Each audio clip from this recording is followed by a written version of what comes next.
All right, Schlockmeister series, continuing with the series in the tin box. Friday the 13th, Part 8, Jason Takes Manhattan. Let's check it out. Come to thrive on it. And each other. You can't get the adrenaline pumping without the terror, good people. A couple of kids who just graduated from high All school. the way out to Crystal Lake, in the senior class. That's us. Oh, right. They'll be graduating on... These two are on a boat by themselves. And look, there's a power line down there. I wonder what's going to happen next. He tells a story about Jason. Named Jason Voorhees. Drowned in Crystal Lake about 30 years ago. Well, guess what? While they're fooling around in bed, the anchor hits that power line and sends electricity everywhere. Oh, look, there's Jason. By now, we all know what happens to Jason when he's dead and you zap him with electricity. He comes back. First up is Jimmy. And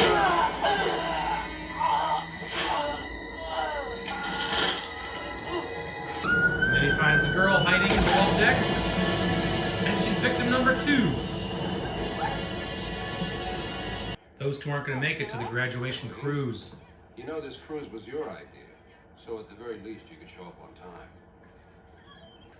This is Rennie, our star girl in this movie, and that stuffy guy there is a teacher or counselor. He's also her guardian uncle. Guess who else has arrived? You don't often see Jason in the daylight, but he's here. I don't even know what I'm afraid of, Uncle Charles. Apparently it's the water. I can't even remember when it started. Don't you think it's time I found out and got over it? This girl's a Joan Jett type. She brought a guitar, wants to shoot a music video on board. Meanwhile, Rennie keeps seeing a vision of a boy underwater, which obviously we know is Jason. Fancy boat, even has a sauna.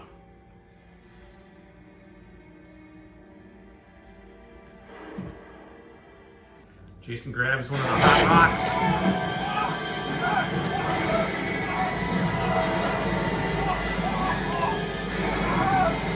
Snooty girl Tamra. She did that on purpose, by the way. It was an accident, I swear. Once again, before she's pulled back onto the boat, she sees visions of a little boy underwater, yanking her down. I think I said Charles was the counselor, but he's actually, I think, a biology teacher. Tamara's failing biology, so she's trying to tempt him. Do it personally that you spend next year back in a high school classroom. He was not wooed by her. Nonetheless, the videotape is going to think otherwise. After taking a shower, Tamara doesn't last much longer.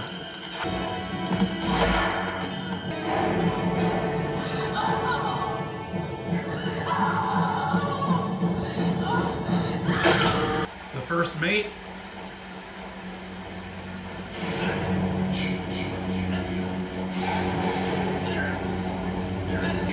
And the skipper.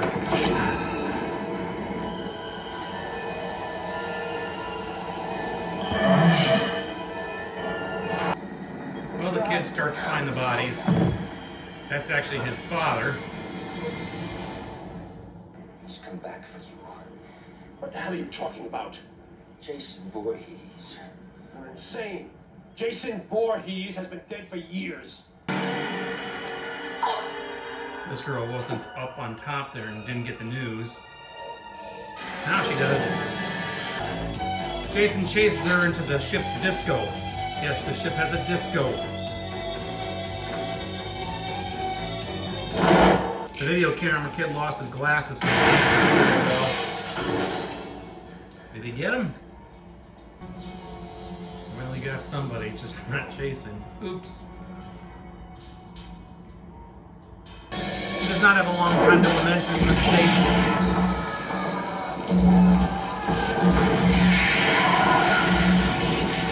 This guy thought he could climb the ship's masts to escape. Apparently Jason can climb too. A creepy deckhand who tried to warn them.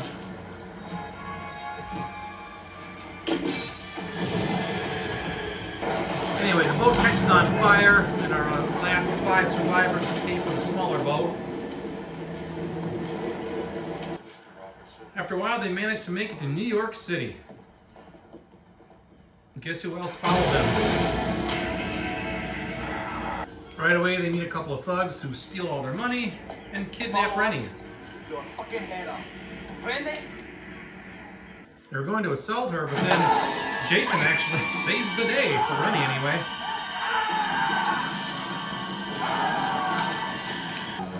His partner in crime also does not survive.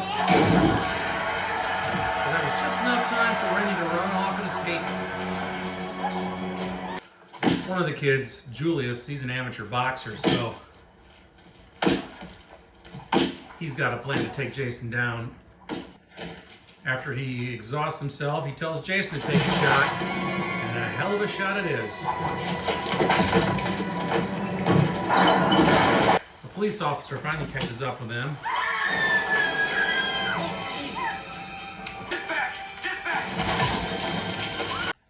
You know, young lady. Then get a flashback to when she was a Every kid. summer for the last 3 years, and you still haven't learned how to swim. Uncle Charles tosses her in the water to hopefully teach her to swim, and that's where she met Jason for the first time.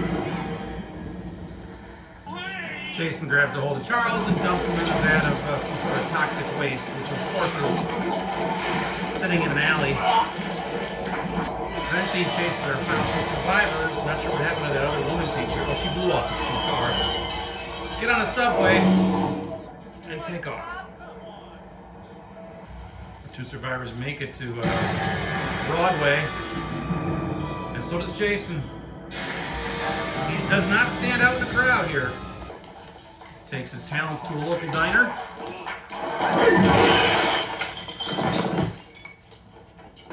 They find their way down to the subway tunnels again. Toxic waste, son. The sewer floods out with this stuff every night at midnight.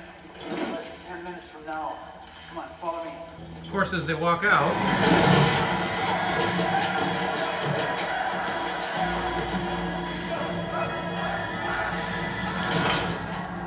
apparently there's toxic waste everywhere.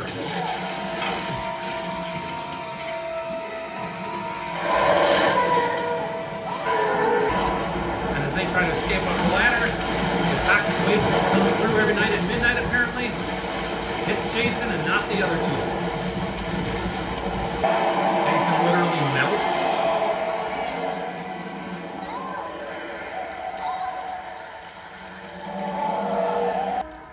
And then reverts back to little boy Jason form. Makes no sense. That's our film. All right, let's talk about Friday the 13th, Part 8, Jason Takes Manhattan. Came out in 1989. This one, I guess, supposedly it takes place 1 year after the events of Friday the 13th, Part 7. We left Jason at the bottom of a lake or a river or whatever that was, presumably dead. He gets resurrected because an anchor hits a power line on this boat. This boat's anchor hits a power line and it ignites Jason. He comes alive and starts killing these two kids on a boat. Next thing you know, he makes his way over to this other boat. It's a bigger boat, a yacht or a small yacht, or I don't know. It's a good sized boat. Some high school graduates it must be June. It is June. They're taking the boat on a cruise, just kind of like a graduation cruise party. And there's maybe 15 kids, a couple of chaperones. The main girl is named Rennie. Her uncle, who is some sort of teacher, is also on the boat. He's apparently her guardian, too, because her parents died in a car crash or something years ago. She's afraid of the water because we find out later on that her uncle threw her in the water when she was really young to try to get her to swim. But it was the lake where Jason was, Crystal Lake, apparently. And Jason was in the water like a young boy Jason, looked mutilated and not right, trying to drag her down, and so she has nightmares about that, and she keeps seeing images of Jason too.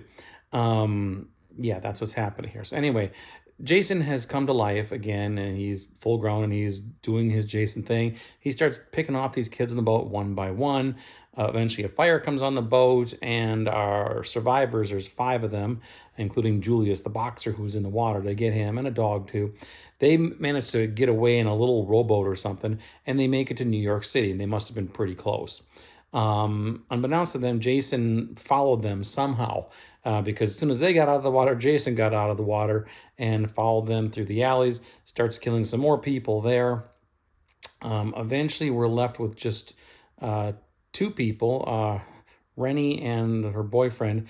They end up being chased by Jason through the city of New York, Manhattan, and Jason's in his mask, and nobody even pays him any attention because he just blends in with all the other kooks in town there. But he follows them down into the subway, and they're actually on a subway train, and they stop the train. They get off. Jason follows them.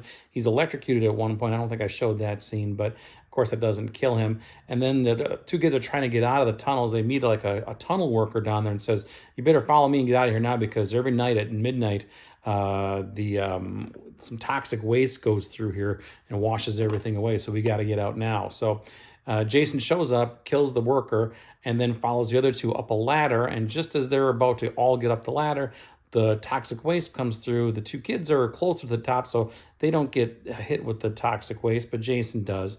He basically melts in front of their eyes there. And then the last thing we've seen is Jason is now a little boy again. It actually looks like he's about 10, 12, I don't know, whatever it was. But somehow he's, I don't know, I don't know what the director was trying to say there. Has he come full circle? He's now really dead. But how did he melt from a 30-year-old grotesque man into just a dead little boy? I don't know, makes no sense. But whatever, that's Jason Takes Manhattan. That's how the movie ends. Our two guys escape up through the tunnel or up through the manhole, and the dog is there, and that's it. Part 8. So anyway, was this a decent film? Critics hated this movie. A lot of Friday the 13th fans don't like this movie either. I thought it was fine. It's just a typical Friday the 13th movie. Not my favorite by any means at all, but it had a few scenes, and it's just Jason doing his thing. He's killing kids. That's just what Jason does. A few nude scenes thrown in here, a couple of gore scenes. Again, nothing over the top gore-wise, although my favorite scene, it's one of my favorite scenes in the entire series, is he's on the rooftop in New York battling Julius, the boxer, and Julius starts boxing him, throwing punch after punch after punch until he's completely exhausted. Then he says, "Jason, take your best shot." Jason swings and knocks his head right off into a dumpster down below. Good scene. Anyway, that's Friday the 13th, Part 8. If you're watching this, you know what you've seen this before. You know what to expect, blah, blah, blah. Anyway, they followed us with a sequel 4 years later, which is called Jason Goes to Hell. That's Part 9.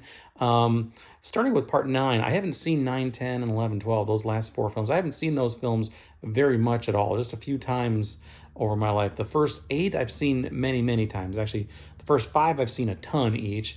6, 7, 8, it trails off a little bit. And then 9, 10, 11, and 12, only a few times, period. So anyway, that is it, Friday the 13th, Part 8. I will leave a link to this tin, which is a very good tin, by the way. I forgot who put this out. But you should get this. There's also a new box set with Shout Factory, I think, put that one out as well. That was a little more expensive. Maybe it has a little more bells and whistles. I don't know. But this is a fantastic one. It's a Blu-ray, and all 12 movies are in here. It's great. Check it out. Leave some comments. It's Friday the 13th, Part 8. Jason Takes Manhattan. Watch it. Bye.